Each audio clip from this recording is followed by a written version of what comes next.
Hi everyone, welcome back to our channel. Today I'm going to show you exactly how to change your bio on Instagram in just a few simple steps. So let's get started. First of all, find the Instagram app on your home screen. Now open it. Once you are in the Instagram app, head over to your profile by tapping your profile picture. Here is the option of edit profile. Now tap on it. Now there is an option called bio. Simply tap on it. Now type whatever you would like, whether it's a fun quote, a description of yourself, or even your contact information. Your bio is limited to 150 characters, so make sure you keep it short and sweet. You can also add emojis to spice things up. Once you're happy with it, tap on to done. All done, now head back to your profile and you should see your updated bio live and ready to go.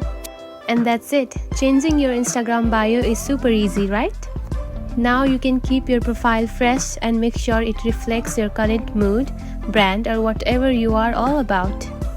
If you found this video helpful, don't forget to like and subscribe for more tips. Thanks for watching.